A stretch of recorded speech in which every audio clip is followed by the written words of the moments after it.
ओम नमो भगवते वासुदेवाय।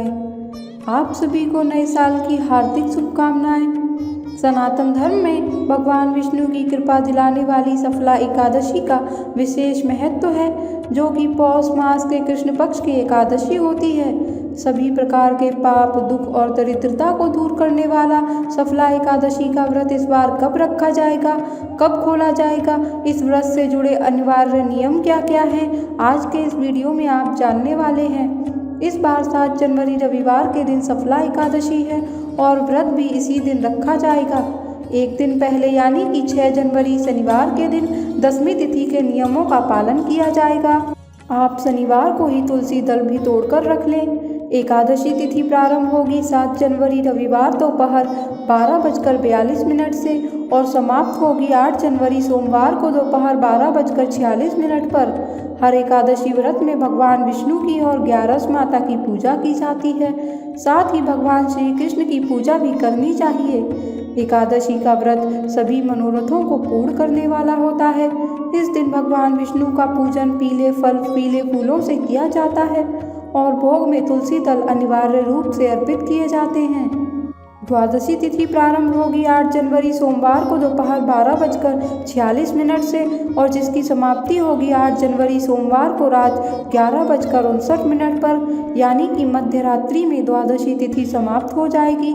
8 जनवरी को दोपहर से लेकर रात तक द्वादशी तिथि रहेगी।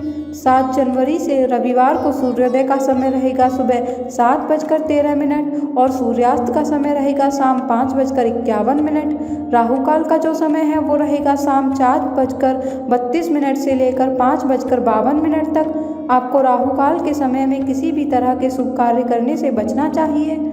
8 जनवरी सोमवार को यानी कि द्वादशी तिथि के दिन सूर्योदय का समय रहेगा सुबह 7:13 और सूर्यास्त का समय रहेगा शाम 5:52। राहु काल का जो समय है वो रहेगा सुबह 8:33 से लेकर 9:53 तक। राहु काल का समय हमें हमेशा ध्यान में रखना चाहिए, क्योंकि इस समय कोई भी शुभ कार्य करने से या दान पुण्य आदि करने से बचना चाहिए, ना ही व्रत का पारण करना चाहिए।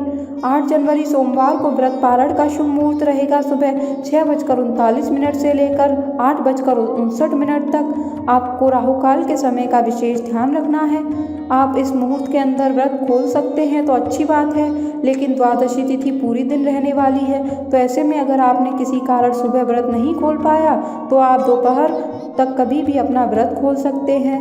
लेकिन इससे पहले आपको अन्न ग्रहण नहीं करना, क्योंकि एकादशी का व्रत बहुत कठिन होता है और जो लोग भी इस व्रत को रखते हैं वह द्वादशी तिथि को शुभ मुहूर्त में व्रत का पारण करते हैं और तभी अन्न ग्रहण करते हैं। एकादशी के उपवास में सुबह विधि पूर्वक मंत्रों के जाप के साथ में भगवान श्री हरि की, श्री कृष्ण भगवान की और 11 माता की पूजा की जाती है। 11 माता की कथा भी हर एकादशी व्रत में जरूर पढ़नी और सुननी चाहिए। सुबह के समय धूप दीप जलाकर भगवान को चंदन का तिलक लगाकर पूजा की जाती है। व्रत की कथा पढ़ी सुनी जाती है। दिन भर उपवास रखा जाता है और उपवास रखते समय आपको कुछ बातों का ध्यान रखना होता है।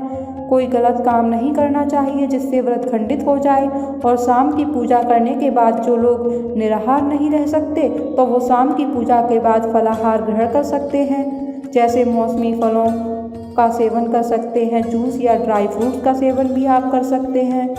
रात में हो सके तो जागरण करना चाहिए, नहीं तो जितनी देर भी सामर्थ्य हो उतनी देर तक जागकर भजन कीर्तन करना चाहिए। आपको खास तौर पर एक बात का ध्यान रखना है कि इस दिन चावल का प्रयोग पूर्णतया वर्जित माना जाता है, तो चाहे चावल अक्षत के रूप में हो, दान के रूप में हो या घर में भोजन के रूप में, वह बनाने नहीं चाहिए, चावल का प्रयोग नहीं करना चाहिए। और एकादशी से एक दिन पहले शुद्ध सात्विक भोजन करना चाहिए, जैसा कि मैंने आपको वीडियो के शुरू में बताया कि एक दिन पहले दशमी तिथि को ही तुलसी दल तोड़कर रख लेने चाहिए। एकादशी के दिन तुलसी जी के पौधे में जल अर्पित नहीं किया जाता, लेकिन सुबह और शाम के समय तुलसी जी की पूजा जरूर की जाती है। शाम के समय तुलसी जी के पौधे में एक दीपक जरूर लगाना चाहिए और द्वादशी तिथि को जल अर्पित करने के साथ ही कोई भी मौसमी फल या मिठाई का भोग तुलसी जी को जरूर लगाना चाहिए और फिर उसे प्रसाद के रूप में बांटकर खुद भी ग्रहण करना चाहिए। द्वादशी तिथि को व्रत का पारण कैसे किया जाता है, इस बारे में आपको हमारे चैनल पर वीडियो जल्द मिल जाएगी। एकादशी व्रत की जो कथा है वह भी आपको हमारे चैनल पर व्रत वाले दिन सुनने को मिलेगी। और एकादशी के व्रत में सबसे महत्वपूर्ण बात यह भी आती है कि दान किन वस्तुओं का करना चाहिए, क्या खाकर व्रत खोलना चाहिए।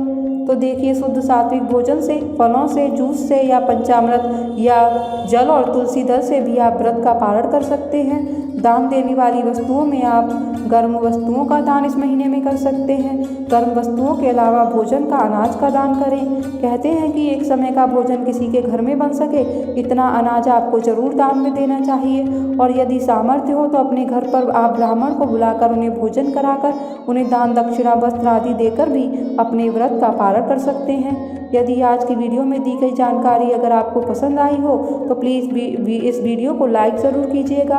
और साल भर की सभी एकादशी व्रतों के अलावा हमारे हिंदू धर्म में प्रचलित जितने भी व्रत और त्यौहार हैं उन सब की संस्कृति और सुमुहूर्त के साथ कथा सुनने के लिए आप हमारे चैनल को अभी सब्सक्राइब करके बेल आइकन ज़रूर प्रेस कीजिएगा ताकि ये सारी वीडियोस आपको समय से मिल सकें।